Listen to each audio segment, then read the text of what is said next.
Living in Southwest Florida, you already feel like you hit the lottery, right? We're living in paradise. But having a home of your dreams to go with it, that might be nice too, and it could be within your reach. Yeah, I recently met up with a local realtor to see some of the newest homes in Naples, to see some of these trends that you can do for yourself, and you can. Tonight, we're going to show you how you can have your own piece of Florida luxury, even if you can't afford that $1 million+ listing.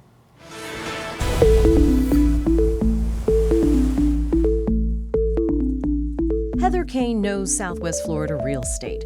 She's been featured on HGTV's popular House Hunters and Fox 4's Morning Blend countless times. Heather says designs, on average, tend to trend out every 10 years. Before, we were seeing a lot of Tuscan, Mediterranean, West Indies, and Old Florida. And now you see a lot of more timeless architectural design. Timeless, like this new construction in Naples by CK Homes. So this house is right at 5,800 square feet. It is listed at $8,750,000. It is 5-bedroom, 7 bathrooms. While money is no object on this purchase, we can take a page from the designer's handbook, mixing textures. The floor is your palette, and that's where you start designing. And then my next features are always the fixtures. They're the jewels of the house, all the light fixtures, which I tried to incorporate some really unique, different fixtures in the house. And then adding the texture, the walnut, the richness. And that gives you that warmth. The bonus to a timeless design is its low maintenance. So that you can always add a pop of color here and there, and you never get tired of it. Not to be outdone, if this home on desirable Gulf Shore Road feels like you're on an exotic island, it should. A lot of the items that are in this home, they came in before the roof even came onto the property. So they craned in this gorgeous live edge dining room table, this solid granite bathtub. The Namaste house is a combination of Bali and classic at 5,700 square feet for almost $7.5 million. Finishes included. Even on the ceilings, just bring character of what you're passionate about and make a house a home. That's what Mitch Fogelman did a year and a half ago in the Moorings neighborhood, complete with his own secret garden and a secret room. If you open them, you have a secret room. Well, hello, and there's a secret behind that door. I call it the drum room. The drum room. But it's my happy place when I'm in here. The owner of an automation business, Mitch pulled out all the stops to automate his home. You could be in another country and you can turn the lights on in this home. And remember we mentioned Old Florida is trending out? Introducing New Florida. So this house was a tear down and they built new construction, and they have this great shell stone flooring, and then they also have this huge sun shelf, which is great to sit and lounge. At 4,700 square feet, it's nearly $5 million. Plenty of privacy for the price on a pond and water views from all 4 bedrooms with en-suites. It also has tabby. It's an art form where they throw these shells at the exterior, so it's true Florida exterior for sure. In your own home, if you have a bigger budget, custom cabinetry is a small luxury for higher grade materials, exact color, and size for specific needs. In bathrooms, it's having a freestanding tub in the same space as the shower. The fact that you don't have to worry about water being everywhere and it stays contained, I mean, who thought of that is pretty brilliant. Well, Heather's real estate agency will be featured in 2 upcoming episodes of House Hunter, so definitely want to watch out for that. And if you want to see the homes for yourself, 2 of them are actually having open houses this weekend.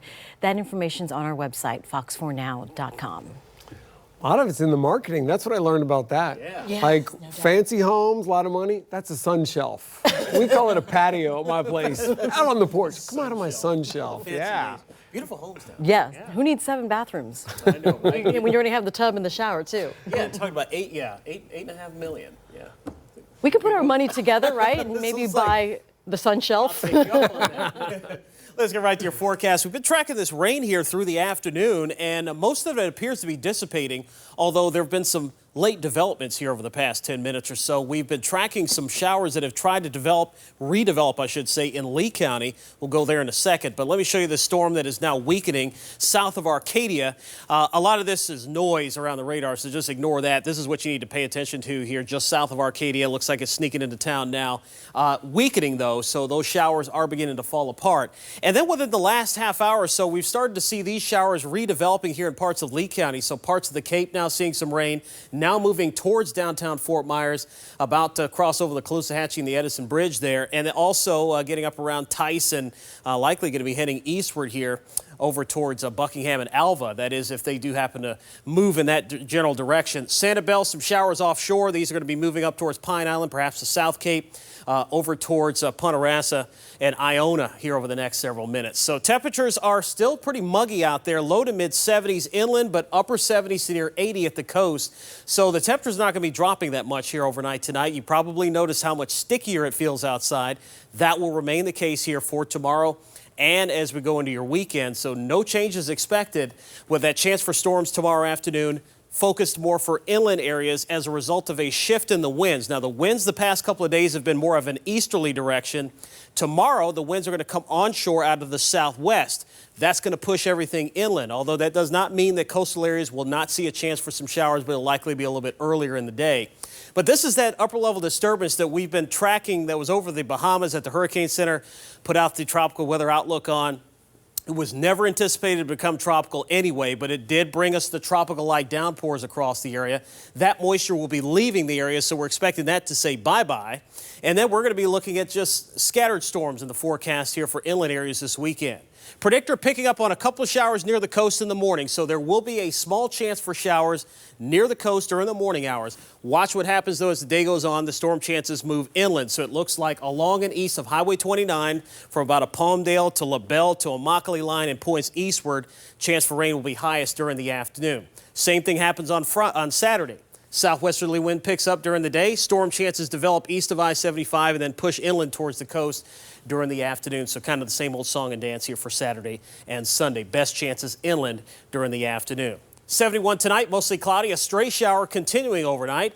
87 tomorrow with a chance for some storms later in the afternoon and evening. Mainly inland, coastal showers perhaps in the morning. Ingman Marine forecast sees 2 feet or less with a southwest wind at about 5 knots. Here's your 7-day forecast. Storm chances, again, inland for tomorrow and into the weekend. Highs around 90, with overnight lows around 70 and kind of more of the same next week, although it looks like the storm chances will be pretty much over the entire general area from Monday through Wednesday. 30% probabilities each day. Thank you, Derek. Hundreds of pools in Southwest Florida simply not making the cut. Why the health department says so many of them aren't meeting standards. Hurricane season is nearly here. Can you believe this? How one of the biggest energy utilities in Florida is preparing ahead of the storm and how you can too for free. It's next on Fox 4 News at 10. Florida Power and Light getting ready for hurricane season a month away and conducting its annual storm drill in Palm Beach County. Hundreds of FPL employees and first responders participated in this mock storm making landfall. The company has a new state-of-the-art Category 5 rated distribution control center.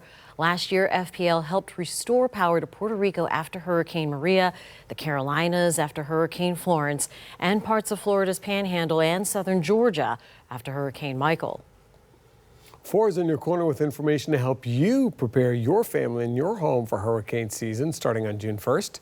Want to let you know about some free seminars in Southwest Florida. They're offered by Lee County Emergency Management, people who know their stuff. The next one's at May 10th at Sanibel Community House. There are more seminars through June 19th. All the locations and times right there for you on the screen. You can find out more when you go to leeeoc.com and you'll get everything you need. Preserving a piece of paradise for an animal calling Cape Coral home. A look at the new push to protect gopher tortoises. A lot of public pools, we're talking hundreds, not meeting standards in Florida and specifically some in Southwest Florida. Why the health department says so many are not up to code. That's still ahead on Fox 4 News at 10. Live from the station that's in your corner. You're watching Fox 4 News at 10. Lake Okeechobee, that's going to be the hot topic at an upcoming discussion between leaders from several counties. County commissioners from Hendry, Glades, Martin, Okeechobee, and Palm Beach counties will be at this meeting. It's happening on May 7th. That's next Tuesday at the Okeechobee High School Auditorium at 6. Things are moving smoothly now along US 41 in Northport following a crash and gas line break. Northport police posted this picture on Twitter. They say a car in a crash actually wrecked a second time. That's when it cut a natural gas line and hit a utility police anchor. That person was taken to the hospital but should recover. Crews fixed the gas leak. The push to prevent cities from banning plastic straws is making progress in Tallahassee tonight. The bill is now waiting to be signed by the governor. It would prevent any local municipalities like cities from enacting a ban on plastic straws for at least the next 5 years. It also would require a study of the ban that's already in place in various spots around the state. And it would also require cities to address how to collect and process recyclable items that were contaminated by being dropped in with non-recyclable trash. A bill that would have required you to be at least 21 to buy tobacco or vaping products in Florida is dead. It did pass in the state Senate, but it failed to make it through the House. Florida is one of several states that's been looking at this type of law, but it's not going to happen in Tallahassee during this legislative session. Well, the state has shut down an assisted living facility in Fort Myers, citing numerous violations. A 50-page complaint charges the facility named Lamplight with more than $40,000 in fines for violations. Fox 4's Tara Smiles sat down with several residents today and explains what's next for them.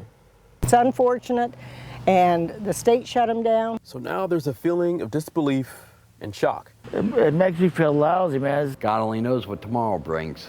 Jerry Burge and Will Comer both live at Lamplight Assisted Living, and Rita Lanning has a daughter who lives here. She's type 2 diabetic, she's bipolar. All three didn't have many complaints about it. Everybody developed a family in this place. Everybody's family. I was grateful when they took her in. However, Williams says the employees weren't the problem. The management, it's the only person that's made me feel handicapped. Looking back through the complaints, we found violation after violation dating back almost a decade, including not having proper medication and improper supervision of patients, totaling more than $40,000 in fines from the state. We tracked down Lamplight ownership for a response to all this, but they told us they could not comment at this time. But now, with 45 days to find a new place to live, what options are there for 85 plus people? Now, they did say they, had facilities to take us, but it was all out of the county. And the facility has given residents options. Rita says her daughter is moving to St. Pete with their help. They're packing her up, they're moving the furniture, they're doing everything. In Fort Myers, I'm Tara Smiles, Fox 4, in your corner. SpaceX now confirming its crew capsule was destroyed in a fire during testing a few weeks ago. A company leader says it's too early to know what went wrong or if the earlier space flight contributed to the problem. The capsule went up in flames seconds before thrusters were about to fire. The company has not been able to access the area where it happened because of toxic fuel contamination. However, the cargo version is still good to fly to the International Space Station. SpaceX's next launch is scheduled for tomorrow morning. All new at 10, more than 700 public pools and spas in Lee County alone have been ruled unsafe or unsanitary by the state health department. That's just so far this year. Thanks for sticking with us. I'm Patrick Nolan. And I'm Jane Monreal. A lot of those pools and spas are in Fort Myers, Cape Coral, Bonita Springs, Fort Myers Beach, and Estero. Fox 4's Jillian Hartman spent hours going over this data. She joins us live now to break down what we all need to know. Jillian? Well, Patrick and Jane, I did a lot of research and looked into this, and this really is an eye-opener for anyone who plans to go to a public pool or spa in our area. Eye-opening data from the health department reveals 715 Lee County public pools and spas were deemed unsatisfactory. When you tell me that, honestly, I'm shocked. I had no idea. That's really scary, especially if you're visiting here, you're not really aware of what's happening. A lot of them violated multiple critical health and safety codes, some being extreme environmental cases involving a chemical imbalance. We bring our grandkids down here, and obviously I'm not going to want them swimming in a pool that's unsafe. Twice a year, inspectors use this checklist to make sure the pools and spas are safe. But they found a lot of them to be dirty, with floating debris and algae in the water. A lot of people take their kids in the pools and the water and not knowing what's in it, especially like dangerous chemicals or algae. It's really bad. That includes hundreds of pools at hotels, resorts, living communities in our area. And a lot of them are lacking safety equipment such as life hooks and life rings. And some don't even have certified lifeguards on duty. About 145 don't have secure gates and fencing, and dozens don't have the proper lighting. Many pools having severe violations, the health department had to shut down right away and forced to make changes in order to reopen. Oh yeah, I definitely wouldn't be going to any of those pools if I found out they were not up to code. And I'm definitely not going to bring my kids there. Some visitors and families say they hope the health department inspects them a lot more. Well, obviously, if there's a problem now that many are falling below what the requirements are, then they need to step up. Now inspectors give owners with less severe violations 1 to 21 days to make the necessary changes. And we're also learning tonight that out of the 2,000 public pools and spas in Lee County inspected last year, 60% of them did not pass inspection. So I asked the health department why so many are violating rules that could put you and your family at risk. You can find that information on our website at fox4now.com. Reporting live in Fort Myers, I'm Jillian Hartman, Fox 4 in your corner. Kind of disturbing. All right, thank you, Jillian. Northport Police, now one of the newest departments to wear body cameras. Officers started using them this week. Officers originally did a 30-day trial to see how they like the cameras. The assistant chief says the $200,000 a year cost is worth it, especially when it comes to complaints. Something that could have took several weeks of investigating ended within 3 minutes of watching a video. People can also request the footage after an encounter with an officer. Police say more agencies in the area are also looking into this program. We've seen 2 cases recently of alleged officer misconduct caught on camera. First, a video was leaked appearing to show Fort Myers Police Captain Jay Rodriguez engaging in a sex act during an undercover prostitution sting. Then, a Lee County deputy caught elbowing a teen in handcuffs in the face. We're also seeing a rise in videos like this. Because of the rise in accessibility. These cameras on our cell phones, police uniforms, in almost every building now. So Fox 4 Morning News anchor Lisa Greenberg is talking to a former officer turned forensic studies professor about the impacts these videos have on a police department. It holds the agency accountable to the public, where before nobody would know. The 1 or 2% that are out doing the bad things means that every officer in this country is painted as being bad. Every officer's integrity is questioned. Tomorrow night on Fox 4 News at 10, we're showing you how, while these videos are helpful in bringing injustice to light, they're also hurting law enforcement's relationship with the public. More protection is on the way for a Fort Myers police canine. The canine named Balor will get a bullet and stab protective vest thanks to a nonprofit called Vested Interest in Canines. The vest will be embroidered with the sentiment, born to love, trained to serve, loyal always. It's expected to be delivered within the next 8 to 10 weeks. And by the way, vests like this are not cheap. They're worth between $1,700 and $2,200. Religious groups across the nation observing the National Day of Prayer today. That includes leaders here in Fort Myers who took part in the 32nd annual Community Prayer Breakfast. Nearly 1,500 people gathered at the City of Palms Park in Fort Myers for breakfast and to pray for the future. And there was an incredible guest speaker. His name Michael Hinkson. Blind since birth, he escaped from the 78th floor of the World Trade Center moments before it collapsed on 9/11. When we were running from Tower 2, I remember thinking to myself, God, I can't believe that you got us out of a building just to have it fall on us. And he says with the help of his faith and his guide dog, Rosal, he was able to escape unharmed that day. The Harry Chapin Food Bank is asking for your help tonight. Right now, the organization needs about 70 volunteers to help with the National Letter Carriers Stamp Out Hunger Food Drive. It's on May 11th, which is a little over a week away. I know, I can't believe we're this far into May. Even 2 days is a shocker. Volunteers will help unload and sort that food for the drive. The United Way also needs about 20 people to help those letter carriers pick up the food from the mailboxes. And you can sign up by going to the website of either one of the organizations. Pushing to protect paradise. The group in Cape Coral working to do just that. Why they want the city to step up and help protect gopher tortoises. A recall warning if you're a fan of Starbucks tonight. Why the company is recalling these coffee presses. Thousands of Southwest Florida students getting their diplomas this weekend. What you need to know about the commencements for FSW and FGCU. We saw in one of our reporters' live shots the rain coming down, and there were some definite clouds today, as you can see as we show you some time lapse from the Storm Smart Sky Cam. Chief Meteorologist Derek Beasley shows you how your Friday is shaping up just ahead on Fox 4 News at 10. You don't see them at first glance, but they do live in areas like this, these open fields, those little burrows. And tortoises are known to be slow movers. And now a group that wants to protect them in this area is pushing the city of Cape Coral to slow down itself and give them space. Fox 4's Anna Coles shows us that they're worried the city might put a park on land that's currently home to these gopher tortoises. If you visit this neighborhood in the Northwest Cape, you might spot one of these.